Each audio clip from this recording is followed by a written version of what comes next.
하나님 말씀 사도행전 2장 14절입니다.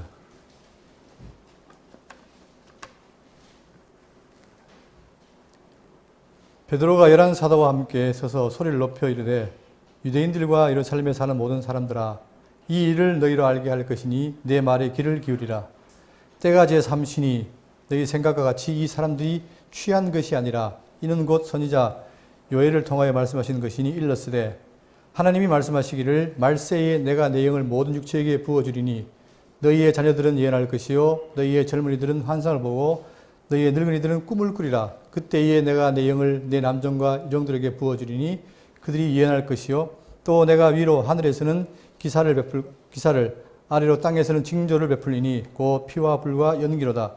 주의 그 영원한 날이 이르기 전에 해가 변하여 어두워지고 달이 변하여 피가 되리라. 누구든지 주의 이름을 부르는 자는 구원을 얻으리라 하였느니라. 이스라엘 사람들아 이 말을 들으라. 너희도 아는 바와 같이 하나님께서 나사렛 예수로 큰 권능과 기사와 표적을 너희 가운데서 베푸사 너희 앞에서 그를 증언하셨느니라. 아멘. 오늘은 제 3강, 사도행전 3강인데 제목은 하나님이 예수를 주와 그리스도가 되겠다라는 제목이 되겠습니다.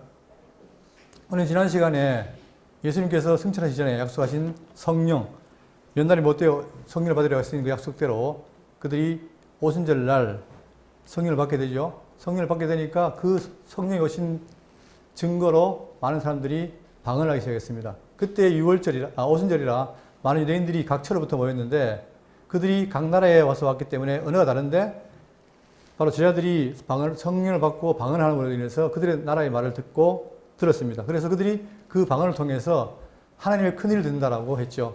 자, 그런데 그 반응이 뭐냐면 한쪽에서는 놀라며 당하겠다라고 한쪽에서는 술이 취했다라고 반응을 했습니다. 자, 이 말을 들은 베드로가 오늘 이제 설교를 하게 되는데 오늘 강론 드릴 사도행전 2장 14절부터 36절까지는 베드로의 설교가 됩니다. 베드로의 설교. 자, 이 설교를 어떻게 하는가? 우리는 오늘날 유튜브 보면 많은 설교가 있죠. 그랬을 때에 과연 설교를 어떻게 되는가? 여기에 모델이 있습니다. 베드로의 설교를 통해서 우리가 다시금 이 시대에 목사님들은 설교를 검토해 봐야 되고 정말 성경적인 설교가 무엇인가를 한번 확인해 봐야 되는데 제가 아는 분이 이제 장로님인데 그분이 곧 목회자를 청빙해야 돼요. 청빙해야 되는데 그 청빙서에 제가 굉장히 신기한 걸 봤는데 뭐냐면은 보통 청빙할 때 그분이 학력이 어떠냐, 지역이 어떠냐, 그 다음 개인적인 걸 많이 보잖아요. 근데 거기는 뭐냐면은 설교를 14편을 내라 했어요. 그럼 뭐냐면은 그 중에서 가장 중요한 게 뭐냐면 말씀을 얼마나 잘 증거하느냐 이거라는 거예요. 자, 이거 굉장히 중요하죠. 오늘 한국교회가 보통 목사를 청빙할 때 그분의 능력을 많이 봅니다. 그러나 목사의 능력이 중요한 게 아니라 그 목사가 어떤 설교를 하느냐 이게 중요한데 거기에 청빙서를 보고 제가 굉장히 좀 놀랐습니다. 이런 교회도 있구나. 자, 이제 선언을 했는데 그러면 오늘 보겠습니다. 14절.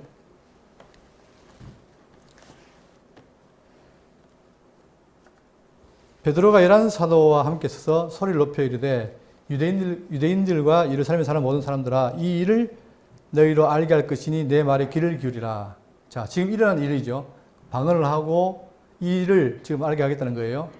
자, 여기 보시면 오늘 지금 2장 14절부터 13절까지는 베드로의 설교인데 총 3부분이에요. 첫 번째는 뭐냐면은 2장 14절부터 20절까지는 선지자 요엘의 예언을 인용해서 현재 자신들의 모습, 지금 이 제자들이 방언을 하고 그들이 자기 말로 알아듣는 것, 그것이 어떤 것이냐, 그 예언 성경에 따른 현상임을 변증하고 두 번째는 뭐냐면 2장 21절부터 30절까지는 다윗의 예언을 인용하여 메시아 되신 예수님의 죽음과 부활이란 복음의 핵심을 선포하고 마지막에 33절부터 36절까지는 예수께서 승기하여 약속하신 성령을 보내주심을 밝히는 부분을 증거하고 있습니다. 이 세 가지 부분으로 이제 증거할 텐데 잘 보겠습니다. 자, 베드로 11 사도와 11 사도는 물론 바로 빠진 자리에 마띠아가 채워졌죠. 마띠아가 포함된 11 사도와 함께서 소리를 높여 이르되 유대인들과 예루살렘에 사는 모든 사람들아 이 일을 너희로 알게 할 것이니. 자, 지금 신비한 일이 벌어진 거 아닙니까? 그들이 갈릴리 촌놈들인데 이상하게 각 나라 지역에 온 사람들의 말을 한다는 거예요. 자, 내 말에 귀를 기울이라. 그러면서 15절 때가 제3시니 너희 생각과 같이 이 사람들이 취한 것이 아니라. 자, 사람들이 이들이 술 취했나? 이런 말을 하게 했잖아요. 그죠? 그 반응을 통해서 취한 것이 아니다. 이 말이죠. 왜냐하면 제3시라는 것은 아침 9시예요. 그러니까 아침 9시 누가 취하겠습니까? 그러니까 지금 베드로는 뭐냐면 이들이 취한 게 아니라 자, 16절 이는 곧 선지자 요엘을 통하여 말씀하신 것이니 일렀으되. 자, 그러면서 베드로가 요엘을 인용합니다. 구약의 요엘. 자, 여기서 우리는 요엘로 하신 말씀, 자, 요엘을 통하여 하신 말씀을 했죠. 항상 성경은 모든 성경이 하나님의 감동으로 기록된 거예요. 그러니까 하나님께서 뜻하신 바를 기록한 게 성경인데 감동으로 누굴 통해서? 요엘을 통해서 하신 말씀. 이 말씀이 지금 임했다는 거예요. 어떻게? 내가 내 영으로 만민에게 부어주리니 이 말씀이 임했다는 거죠. 그러면서 본문을 보시면 요엘 2장 28절에 그 후에 내가 내 영을 만민에게 부어주리니 너희 자녀들은 장래일을 말할 것이며 너희 늙은이는 꿈을 꾸며 너희 젊은이들은 이상을 볼 것이며 그때에 또 내가 내 영을 남종과 여종에게 부어줄 것이며. 자, 그 뒤를 읽지 않겠습니다. 이게 이제 요엘인데 지금 베드로의 말은 뭐냐면 이들이 술 취한 게 아니라 그 방언한 것은 바로 뭐냐면 요엘이라고 하는 구약의 선지자. 그가 이제 약 800년 사람인데 그 요엘 선지자가 말한 그대로 지금 이루어졌다는 거예요. 자, 이 본문에 주의할 것은 뭐냐면 제가 그 후라고 되어 있죠. 이 그 후. 근데 베드로가 인용할 때는 그 후라지 않고 본문을 보세요. 뭐라고 되어 있습니까? 17절. 하나님이 말씀하시기를 언제? 말세에 그렇죠. 말세. 자, 요엘은 그 후라고 말했는데 지금 베드로는 말세라고 하는 거예요. 말세에 내가 내 영을 모든 육체에 부어주리니. 자, 요엘서에는 만민에게 부어준다 했는데 베드로는 뭡니까? 모든 육체에게 부어준다 했어요. 자, 그러면 여기서 우리가 요엘이 그 후라고 하는 것을 왜 베드로가 말세라고 했을까? 이 그 후가 막연하잖아요. 막연한데 지금 이 베드로는 뭐냐면 말세라는 말은 자, 유대인들에게는 자, 말세라는 말이 뭐냐면 자, 그들에게 있어서 말세는 메시아가 이 세상을 심판하러 오시는 때를 말합니다. 그렇기 때문에 요엘이 말한 그 후가 언제냐? 바로 메시아가 와서 할 그때, 즉 말세에 이런 일이 벌어진다는 거죠. 자, 그러면서 자, 말세라는 말은 성경에서 우리가 잘 봐야 되는데 보통 우리는 뭡니까? 지금 현재 말세다 말 하잖아요. 그죠? 그랬을 때 우리 보통 우리를 기준으로 해서 미래를 말세를 하잖아요. 근데 그게 아니라 성경은 뭐예요? 예수님의 초림과 재림 이 전체를 말합니까? 마지막 때 말세라는 거예요. 자, 그러니까 이 초림이 시작된 이때가 바로 요엘이 예언한 그날, 그 후에 이것이 지금 이랬다는 거죠. 그 말세에. 자, 그러면서 말세에 일어날 일을 이사야가 예언하기를 2장 2절에, 이사야 2장 2절에 말일에 여호와의 전에 산이 모든 산 꼭대기에 굳게 설 것이요 모든 산은 산 위에 뛰어나리니 만방위로 모여들 것이라. 미가 4장 1절에는 말일에 끝날에, 그러니까 끝날에 말일에 그 후에 말세에 같은 의미입니다. 여호와의 전에 산이 산들의 꼭대기에 굳게 서며 작은 산들 위에 뛰어나고 모든 민족들이 그리로 몰려갈 것이라. 이렇게 한 것처럼 지금 말세에 이게 이루어졌다는 거예요. 요엘의 예언이 지금 이루어졌다. 그게 바로 말세라는 거죠. 그러면서 내가 내 영을 모든 육체에게 부어주리니. 자, 모든 육체에게. 요엘은 뭐라 했습니까? 만민에게. 여러분. 자, 우리는 지금 별로 감이 없잖아요. 그런데 중요합니다. 왜냐하면 내 영을, 자, 하나님의 영이잖아요. 이 영을 구약에 어떻게 했습니까? 구약에는 아무나 받은 게 아니에요. 특수한 사람에게만 준 거예요. 예를 들어 성전을 만들 때 오홀리압과 무살렐에게. 그 다음에 스가랴 같은 경우는 뭐예요? 수르바벨과 여호수아의 특수한 힘을 받은 자들에게 성경을 줬는데 그 후가 되면 어떻게 되느냐? 말세가 되면은 누구한테? 만민에게 온다는 거예요. 만민에게. 이게 유대인들에게는 놀라운 사건이죠. 이 표적입니다. 그러니까 만민에게 또는 모든 육체에게 보여준다 했는데 이 모든 육체라는 말은 뭘 가리키냐면 육체는 헬라어로 살크스라는 말인데 문자적으로는 뭐예요? 인간의 뼈를 둘러싸고 있는 모든 신체 조직. 이게 육체예요. 그 다음에 조금 더 포괄적 의미에서는 육체를 지닌 인간 그리고 결국은 죽는 인간. 그래서 결국은 여기서 말하는 모든 육체는 뭐냐? 세상의 모든 사람들이다. 이것은 유대인 이방인 구분 없이 모든 사람에게 주어진다는 거예요. 이게 약속이에요. 그러니까 이장의 문맥 속에서 오순절 성령 강림을 체험한 제자들을 가리키고 1차적으로는 제자들 그리고 그 이후에 그들이 전하는 복음을 듣고 영접하는 모든 사람들 그 사람들에게 이제 아무나 가리지 않고 뭡니까? 성령이 임한다는 거죠. 이게 자 그거를 약속했고 너희의 자녀들은 예언할 것이요 너희의 젊은이들은 환상을 보고 너희의 늙은이들은 꿈을 꾸리라. 자 여기서 자녀, 젊은이, 늙은이. 이게 인간의 뭐예요? 나이로 구분하는 거죠. 그러니까 이제 나이의 구분이 없다는 거예요. 나이의 구분 없이 이제 하는데, 자, 자녀들은 예언한다. 예언하는 말은 뭡니까? 먼 미래를 예언하는 거죠. 그 다음에 환상을 보고, 이거는 깨어있는 상태에서 보는 환상입니다. 그 다음에 꿈을 꾸고, 이건 잠잘 때 보는 건데, 이것이 바로 받는 성령을 받을 때 나타나는 현상인데, 이렇게 구분된다는 거죠. 그러면서, 자, 그들이 모든 육체에게 이렇게 이런 일이 벌어진다 하면서, 여기서 모든 육체에게라고 했을 때, 이것은 뭐냐면은, 특히 위에라는 뜻이에요. 위에. 모든 육체 위에 임한다. 이렇게 하는 게 맞습니다. 자, 그러면서 18절에 그때에 내가 내 영을 내 남정과 이종들에게 부어주리니 그들이 예언할 것이요. 그때에. 이때 그때란 말을 그리고 심지어는 내가 내 영을 하나님이 뭐예요? 당신의 영을 성령을 누구에게? 내 남정과 이종들에게 부어주리니 그들이 예언할 것이요. 이것도 마찬가지입니다. 이번엔 뭐예요? 무슨 구분 없이요? 아까 나이의 구분 없이, 그다음 이번에는 신분, 즉 다시 말해서 종에게도 임한다는 거죠. 부어지니 그들이 예언할 것이요. 19절 또 내가 위로 하늘에서는 기사를 아래로 땅에서는 징조를 베풀리니 곧 피와 불과 연기로다. 자, 여기서 자, 하늘에서와 땅에서 온 세상에서 뭡니까? 하나님이 기적을 베푸는데, 기사와 징조를 베푸는데, 자, 이 기사와 징조라는 말은 자연과 인간에게 모든 표적들을 일으킨다, 이 말이에요. 그리고 피와 불과 연기라는 말은 천재지변을 일으켜서 드러내신다, 이거죠. 이렇게 하겠다는 거예요. 이것이 요엘이 예언한 것인데, 그것이 지금 이루어진다는 거죠. 그러면서 20절, 주의 크고 영화로운 날이 이르기 전에 해가 변하여 어두워지고 달이 변하여 피가 되리라. 자, 이때 주의 크고 영화로운 날이 이르기 전에, 여기서 말하는 주의 크고 영화로운 날이 뭘까? 자, 이 영화로운 날이라는 것은, 이 영화로운은 그리스도 재림에 관하여 사용된 나타나심과 동일한 어근을 갖습니다. 그래서 본 구절은 주님의 재림에 대한 표현으로서 심판과 동시에 구원이 완성되는 날을 가리키는데, 이 날을 신약에서는 많이 표현하고 있습니다. 어떻게? 자, 데살로니가후서 2장 8절에는 그때에라고 표현하고, 디모데에서는 우리 주 예수 그리스도께서 나타나실 때, 그 다음에 또 그가 나타나실 것, 그 다음에 디도서에서는 우리의 크신 하나님 구주 예수 그리스도의 영광이 나타나심을 할 때 그때 나타나심, 그 다음에 고린도전서에서는 우리 주 예수 그리스도의 날에, 그리고 주 예수의 날에, 그리스도의 날까지 주의 날이, 이런 식으로 성경 끊임없이 뭡니까? 예수님이 주의 그 영원한 날, 즉 재림하는 날을 얘기하고 있습니다. 그때에 날이 이르기 전에 해가 변하여 어두워지고 달이 변하여 피가 되리라는 징조를 말씀하시면서 21절에 누구든지 주의 이름을 부르는 자는 구원을 받으리라 하였느니라. 자, 그러면서 그 사이에, 자, 여기가 초림과 재림 사이에 이때가 바로 말세인데, 이 말세에 뭐예요? 뭐를?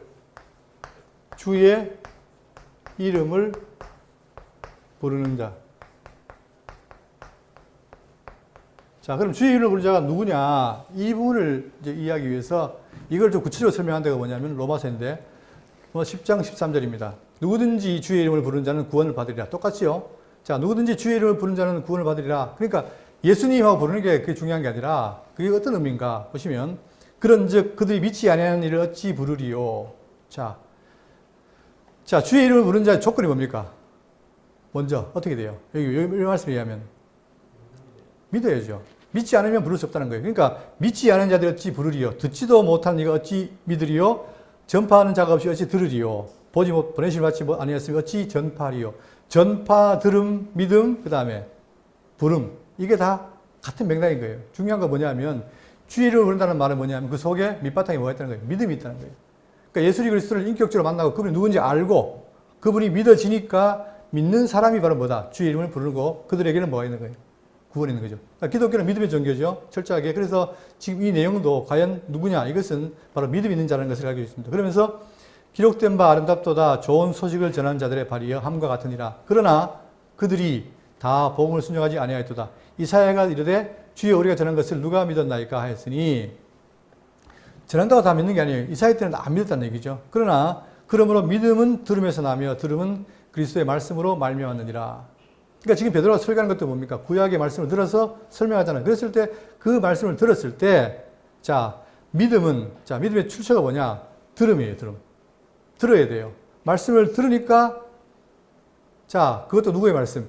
그리스도에 관한 말씀. 성경을 너희가 성경 영성언자로 생각하고 성경을 상고하니까 이 성경이 내게 대해 증거한다. 그죠? 그러니까 성경 자체가 메시아에 대한 증거인데 그 말씀을 들으면 하나님 택한 백성, 선물을 받은 사람은 뭐예요?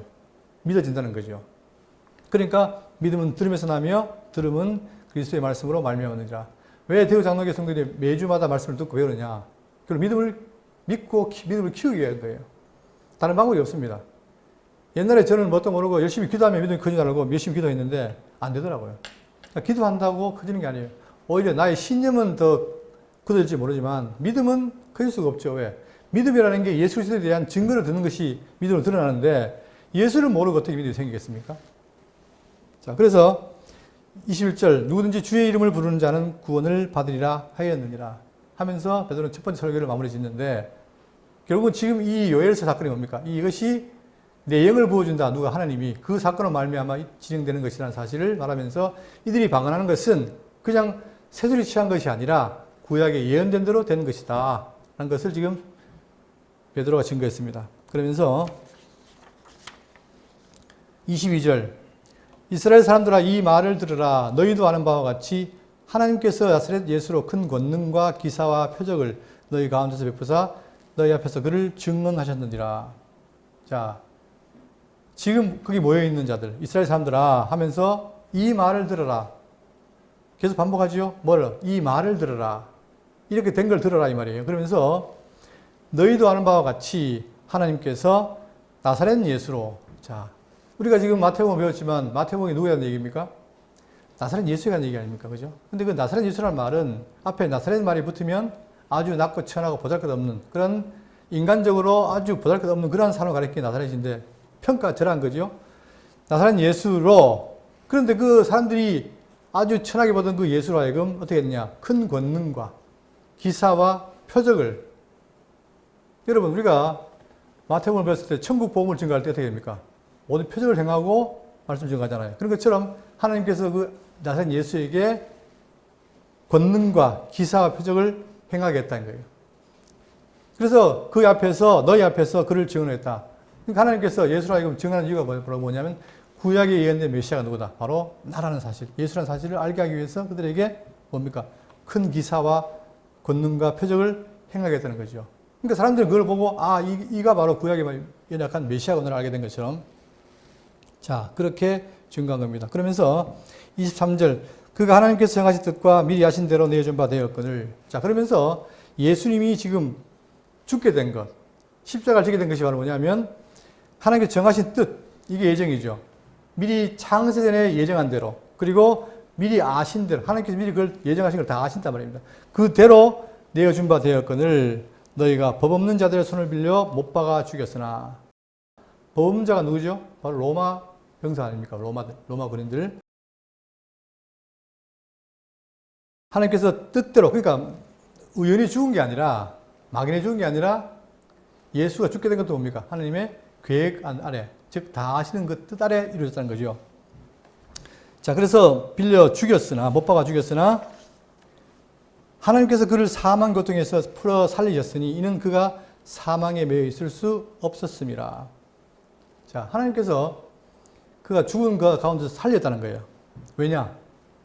사망의 고통에서 풀어 살리셨으니 이는 그가 사망에 매여 있을 수 없기 때문에. 그러면서 예를 들기를 25절 다윗이 그를 가리켜 이르되 내가 항상 내 앞에 계신 줄을 배웠으며 나로 요동치 않게 하기 위하여 그가 내 우편에 계시도다.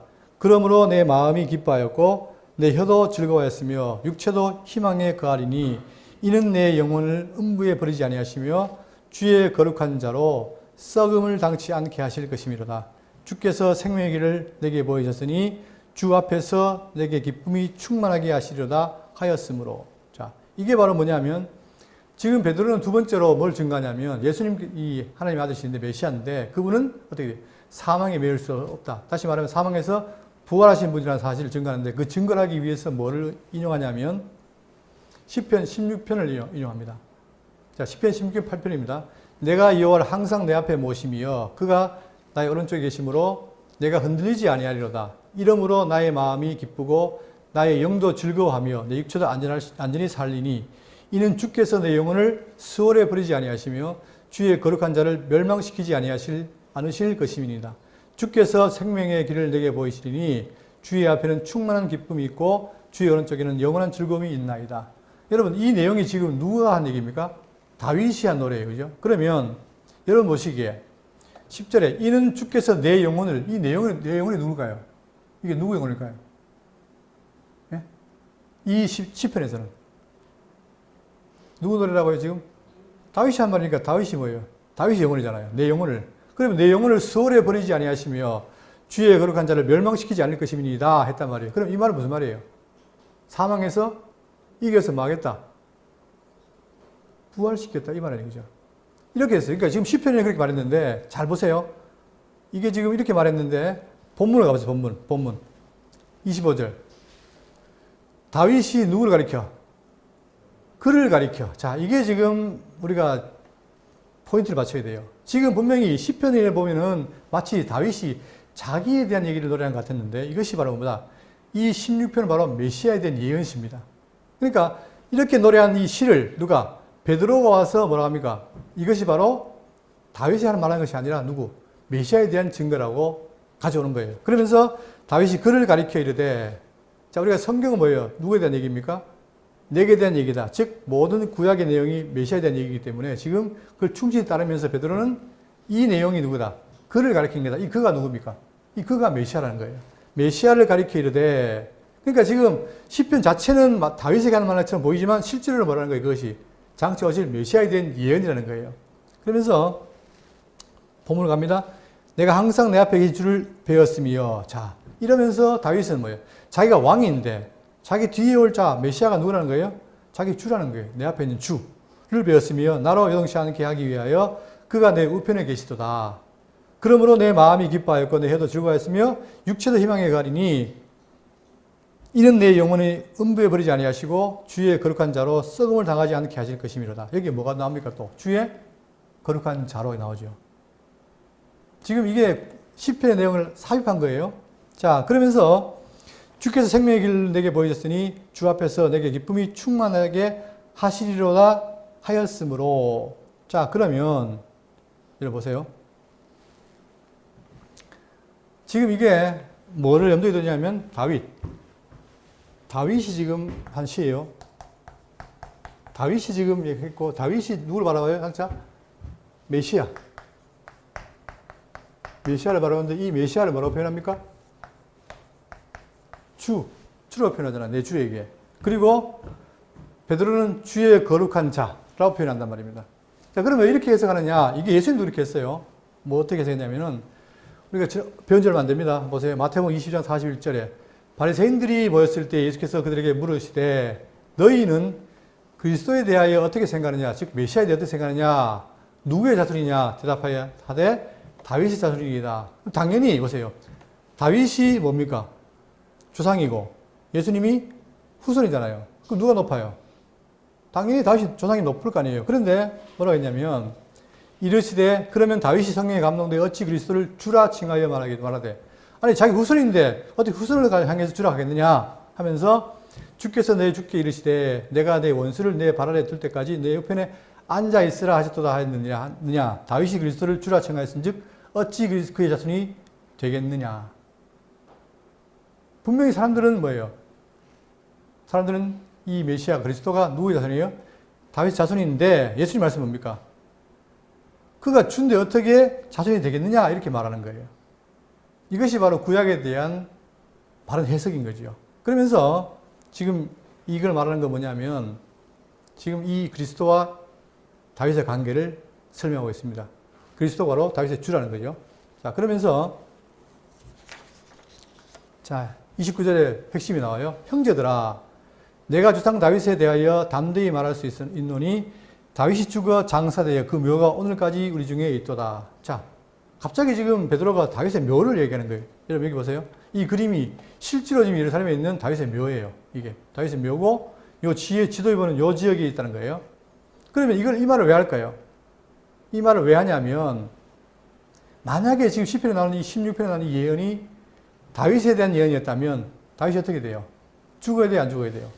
무덤이 없어야죠. 근데 무덤이 있잖아요. 있기 때문에 뭐라는 거예요, 지금? 이 다윗은 죽었다, 이 말이에요. 그러면 이 다윗이 말한 이 16편의 예언은 누구에 관한 것이다?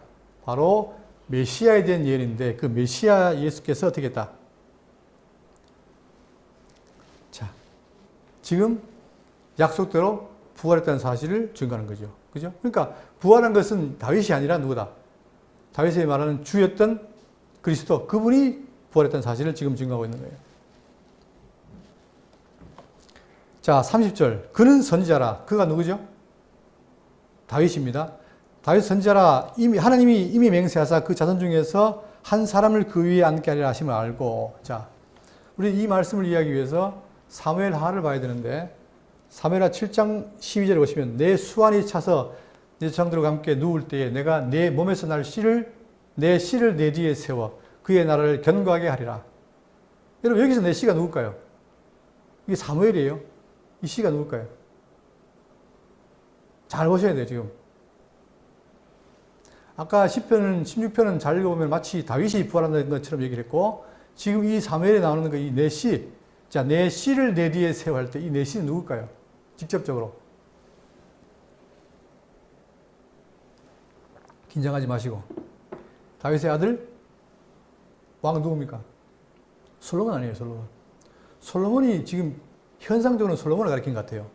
그런데 신약에 와서 베드로는 뭐냐? 이 내용이 바로 뭐라는 거예요? 내 씨. 이 씨가 바로 예수 그리스도라는 사실이에요, 메시아. 그러면서 시편 132편 11절에도 여호와께서 다윗에게 성실히 맹세하였으니 변하지 아니하실지라 이르시기를 내 몸의 소생을 내 왕위에 둘지라.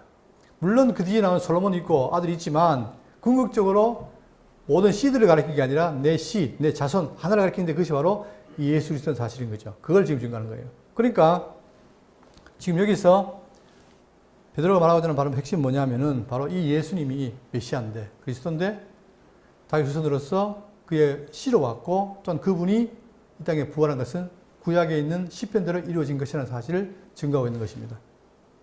자, 그렇게 말을 걸고 자 31절 미리 본 고로 그리스도의 부활을 말하되 그렇죠. 이제 바로 그 16편에 나온 내용이 다윗이 아니라 다윗은 무덤이 있기 때문에 부활한 게 아닌 게 분명한 거고 그러면 뭐냐 미리 본 고로 그리스도의 부활을 말하되 그가 음부에 버림이 되지 않고 그 육신이 썩을 당하지 아니하시리라 하더니 자 그것이 바로 그들이 인용된 건데 아까 다시 한번 보겠습니다. 자 10편 16편 10절 이는 주께서 내 영혼을 수월에 버리지 아니하시며 주의 거룩한 자를 멸망시키지 않으실 것이니이다. 것임이니이다. 결국은 이 예언이 표면적으로 봤을 때 다윗 같지만 실제로는 뭐라는 거예요? 다윗이 아니라 그리스도의 부활을 말하는 것이다. 그거를 지금 여기 베드로가 증거하는 거예요. 미리 본 거로 그리스도의 부활을 말하되 그렇죠. 그리스도의 부활을 말하되 그가 음부에 버림이 되지 않고 그 육신이 썩음을 당하지 아니하시리라 하더니 그대로 되었다 이 말입니다. 그러니까 성경의 설교는 간단한 게 아니라 구약의 말씀이 예언된 대로 이루어졌느냐 그걸 증거하는 거예요. 그럼 나중에 나오겠지만 그 증거를 들으면 어떻게 됩니까? 말씀을 들었을 때에 어떻게 돼요? 요즘은 자꾸 설교를 어떻게 생각하냐면 설교를 이 화법으로 하려고 그래요. 화술로. 내가 말씀을 잘 전하고 우리 장땡땡 목사님처럼 아주 유머스럽게 하면은 사람들이 그걸 듣고 내 말에 감동할 것이다. 근데 여러분 생각해 보세요. 저도 그 장땡땡 목사님을 설교를 들어봤는데 설교가 아니라 만담을 들어봤는데 재밌어요. 근데 듣고 나면은 허탈해요. 남는 게 없어요. 아, 그냥 한 시간 더 즐거웠다. 끝이에요. 그런데 말을 못하고 뭐 이렇게 하더라도 비록 그렇더라도 하나님의 말씀을 정확하게 증거하면 어떻게 됩니까? 그 말씀이 어떻게 돼요? 생각해 보세요. 말씀을 전하는 자나 그 다음에 말씀을 기록한 자나 하나란 말입니다. 그러면 이 말씀을 전하는 자가 하나님 뜻대로 말씀을 전한다면 어떻게 돼요? 그 말씀을 전했을 때에 사람의 하술이 사람 움직이는 게 아니라 그 말씀 내용을 따라서 기록한 성령이 움직이면 어떻게 됩니까? 그 말씀을 듣고 찔려요. 그래서 뒤에 보면은 하루에 3,000명, 5,000명이 들어온다. 그건 말을 잘해서 그런 게 아니에요. 하나님의 말씀을 전하니까 그 말씀이 울림이 돼서 사람들이 듣고 마음에 찔린다는 말입니다. 근데 지금 많은 유튜브 설교 있지만 제가 볼 때는 한 90% 이상은 설교 같은 설교 없어요. 거의 그냥 만들어낸 거예요. 그러니까 지금 우리가 베드로의 설교를 잘 봐야 되는 건 뭐냐면 베드로는 철저하게 지금 오순절날 벌어진 이 사건도 요엘의 성취다. 그 다음에 예수님이 부활하신 것도 뭡니까? 구약의 시편의 예언이 그대로 이루어졌다는 것을 증거하고 있죠. 이랬을 때 우리 속에 변화가 나는 거예요. 이것이 바로 언약 성취로 증거하는 것이고 말씀대로 증거하는 것이다. 여기에 상당히 관심이 기울여야 되죠. 자, 그러면서 32절에 이 예수를 하나님이 살리신지라 우리가 이 일에 다 증인이로다. 그렇죠. 하나님이 살리신 거예요. 그게 지금 베드로는 그 시편을 통해 증거했고 했는데, 자, 그러면 여러분 예수님이 부활했기 때문에 메시아입니까? 메시아이기 때문에 부활했습니까? 이 잘 들으셔야 돼요. 어떤 거겠어요? 사람들은 이 뒤에 보면은 이 예수를 주와 그리스도가 되겠다 그러니까 원래 아니었는데 예수님이 부활하고 승천하니까 아, 그분이 그리스도와 하나님이 됐구나. 이렇게 생각하는데 그게 아니라 원래 예수님이 뭐예요? 이 땅에 오실 때부터 뭐라고 왔습니까? 하나님 아들 메시아로 오신 거예요. 그런데 아직까지 그가 메시아로 증거를 못했죠. 증거하려면 어떻게 돼요? 직접 그분이 죽었다 살아나야 되고 승천해야 되잖아요. 그걸 보여야 되는데 아직 안 보였기 때문에 그때도 메시아였지만 하나님이셨지만 안 보이신 거예요. 그러나 이제 이걸 보였기 때문에 보인 이후에는 뭡니까? 우리가 그걸 보고 믿는 거죠. 그런 것처럼 이 예수를 하나님이 살리신지라 그 말은 뭐냐면 예수님께서 하시고자 하는 그 일을 하신 거예요. 사역을. 그래서 우리가 이 일에 다 증인이라. 그러니까 그걸 누가 봤습니까? 제자들이 봤어요. 봤는데 처음에는 그들이 믿었습니까? 안 믿었습니까? 안 믿었죠. 예수님이 부활한 걸 보였어요. 다. 여자아이들에게 보였고 제자에게 보였고 베드로에게 보였고 다 보였는데 그때 안 믿었어요. 언제 믿느냐? 언제 믿습니까? 약속된 성령이 오시니 그때는 믿고 뛰쳐나오는 거죠. 그러면서 그 증인으로 막 증거하는 거예요. 그 말입니다. 이 예수를 하나님이 살리신지라 처음에 안 믿었지만 믿고 나니까 우리가 다 이 일의 증인이로다. 그러니까 증인이라는 말이 그 어근이 뭡니까? 순교라는 의미 있단 말입니다. 그러니까 결국은 이 증인이라는 말은 굉장히 위험한 얘기지만 그러나 사실이기 때문에 제자들은 죽을 무릅쓰고 지금 복음을 증거한다는 거죠. 자, 이것이 지금 두 번째 설교였어요. 그 다음에 세 번째 33절 하나님이 오른손으로 예수를 높이심에 그가 약속하신 성령을 아버지께 받아서 너희가 보던 이것을 부어주셨느니라. 자, 여기서 뭘 증거하냐면 그 죽으시고 부활하신 그 예수님이 어떻게 했느냐. 이번에는 승천하시고 영광을 받고 승천하고 어떻게 했다. 약속의 성령을 보이셔서 당신을 증거했다는 거예요. 그러면 하나님이 오른손으로 예수를 높이심에 이때 오른손이라는 말은 그냥 권능의 표현입니다. 그러니까 성경의 오른편이라는 말은 의로운 게 많지요. 그러니까 우편 강도, 그 다음에 우편에 있는 오른편에 있는 양, 오른손으로. 자, 그러니까 지금 오른손이라는 말은 하나님의 권능을 말하는 건데 그 권능이 어떻게 했다? 예수를 어떻게 했습니까? 높였다는 거죠. 자, 이 높였다는 걸 알기 위해서 뭐가 알아야 되죠? 자, 높였다는 걸 알기 위해서 그분의 낮아지심을 알아야 되는데 빌립보 2장 6절 우리가 늘 보는 구절이지만 보세요. 그는 근본 하나님의 본체시나 원래 그분이 하나님이었어요. 하나님과 동등됨을 취할 것을 여기지 아니하시고 오히려 자기를 비워 종의 형체를 가지사 사람들과 같이 되셨고 사람의 모습으로 나타나사 왜? 우리의 죄를 사하기 위해서. 이게 바로 뭡니까? 신학적으로 비하. 당신이 높은 분이지만 이 땅에 낮았다는 얘기예요. 근데 그게 본인이 왜 낮아졌느냐? 우리의 죄를 사하기 위해서 사랑하기 때문에 그걸 실천하기 위해서 그렇게 된 거죠. 그러니까 원래 높은 분이 낮아진 거예요. 그런데 어떻게 했느냐? 자기를 낮추시고 죽기까지 복종하였으니 곧 십자가에 죽으심이라. 죽고 나서 어떻게 했느냐? 난 이후에 이름으로 하나님이 그를 지극히 높여. 자, 죽은 이후에 높여서 부활했죠? 높여 모든 이름 위에 뛰어난 이름을 주사. 원래 위치로 돌아간 거예요. 그러니까 비하했다가 승계한 거죠. 자, 하늘에 있는 자들과 땅에 있는 자들과 땅 아래에 있는 자들로 모든 무릎을 예수 이름에 꿇게 하시고 그러니까 하나님이 이제 그 일을 마침으로 인해서 원래 주의 자리로 옮기셨다는 거예요.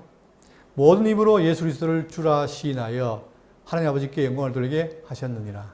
자, 이게 바로 높였다는 말에 대한 의미입니다. 높이시고 그가 약속하신 성령을 아버지께 받아서 자, 원래 이 성령이 뭡니까? 누구의 영이에요? 아버지와 아들의 영이잖아요. 그러니까 그분이 어떻게 했느냐? 약속했냐? 성령이 있는데 어떻게 약속했느냐? 요한복음 14장 16절에 자, 다른 보혜사를 너에게 주사 또 보혜사 곧 아버지께서 내 이름을 보내실 성령. 그러니까 예수님이 지금 살아계실 때 약속하신 거예요. 뭐를? 보혜사 성령을, 그죠? 그리고 요한복음 16장 7절에 그러나 내가 너에게 실상을 말하노니 내가 떠나가는 것이 너에게 유익이라. 내가 떠나가지 아니하면 보혜사가 너에게로 오시지 아니할 것이요 가면 내가 그를 너에게로 보내리니 내가 그를 너에게 보내겠다. 약속이 있죠. 그리고 이제 마지막 사도행전 1장 5절에 요한은 물로 세례를 베풀었으나 너희는 몇 날이 못되어 성령으로 세례를 받으리라. 결국은 뭐예요? 그가 약속하신 성령을 지금 보내신 거예요. 결국 그분이 높아진 승귀하신 주님으로서 뭡니까? 당신의 영을 보내겠다. 이거죠. 주셨느니라. 그래서 너희들이 지금 어떻게 했다는 거예요? 성령을 받아서 그 받은 역사로 방언을 말했다는 거예요. 그리고 그 방언을 통해서 언어를 통해서 뭐였다? 하나님의 큰 일을 말했다는 거죠.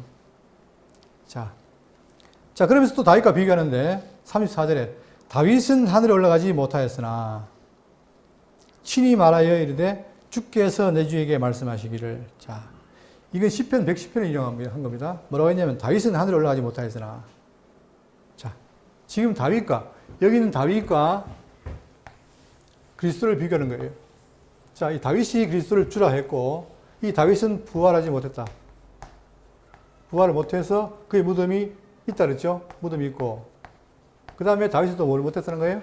다윗이 하늘에 올라가지 못했으니 승천하지 못했다는 거예요. 승천하지. 만약에 다윗 승천했다면 다윗이 메시아인데 다윗이 승천을 못했다는 거죠. 그러나 자, 시편 110편 보세요. 시편 110편 1절에 여호와께서 내 주에게 말씀하시기를 내가 내 원수들로 내 발판에 되게 할까지 너는 내 오른쪽에 앉아 있으라 하셨도다. 이게 누굽니까? 여호와께서 내 주에게. 여호와도 주인데 또 내 주가 나오잖아요. 그 내 주가 누구예요? 장차 오실 메시아, 즉 하나님의 아들.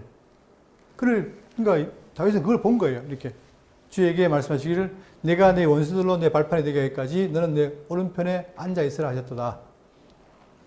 여호와께서 시온에서부터 주의 권능의 이 홀이죠, 홀, 왕권을 내보내시니 주는 원수들 중에서 다스리소서. 주의 권능의 날에 주의 백성이 걸어가는 옷을 입고 즐거이 헌신하니 새벽 이슬 같은 주의 청년들이 주께 나오는도다. 자, 뒤에는 읽지 않겠습니다. 여러분 110편에 뭘 예언하냐? 다윗이 내 주에게 하는 그 주에 대한 찬양을 하는데 그것이 바로 누구에게? 다윗 자기가 한 게 아니라 다윗은 하늘에 올라가지 못하였으나 친히 말하여 이르되 주께서 내 주에게 말씀하시기를 내 원수로 내 발등상 되게 하기까지 너는 내 우편에 앉아 있으라 하셨도다 하였으니. 그러니까 지금 어떻게 됩니까? 이 말씀이 누구에게? 그 말씀대로 누가? 예수님이 주가 돼서 어떻게 했다? 자, 보세요. 예수님이 십자가 죽습니다. 죽고 부활해죠. 부활. 자, 죽고 부활하고 그 다음에 그걸 끝나는 게 아니라 부활하시고 어떻게 했다는 거예요? 승천해서. 이 승천한 대상이 누구다? 다윗이 아니라 그의 주 대신 메시아가 승천했고 지금 우자에 계신데 우자에 계시죠? 이게 지금 말하는 거예요. 이게 모든 것이 누구에게? 그리스도에게 이루어진 것이다. 하였으니 이것이 그대로 약속대로 이루어졌다는 거예요. 그러니까 지금 다윗이 시편 16편에 대한 예언을 통해서 부활이 이루어졌고 110편을 통해서 승천함으로 권능을 회복했고 그것이 다 약속대로 이루어진 것이다. 그러면서 지금 베드로는 누굴 증거합니까? 예수 그리스도를 증거하는 거죠. 자, 이렇게 했으니 그런즉 36절에 그런즉 이스라엘 온 집은 확실히 알지니 너희가 십자가에 못 박은 이 예수를 하나님이 주와 그리스도가 되게 하셨느니라 하니라. 그런즉 결론적으로 이스라엘 온 집은 확실히 알지니. 그죠? 자, 지금 이스라엘들은 뭡니까? 우리는 이방인이지만 이 사람들은 뭘 알아요? 다윗도 알고 구약도 알잖아요. 아니까 이 말을 통해서 확실히 알아라. 뭘 알아라? 너희가 십자가에 못 박은 이 예수. 그렇죠? 지금 얼마 전까지만 해도 예수를 모르니까 바라바를 내주고 누구를? 예수 못 박으라 했잖아요. 그죠?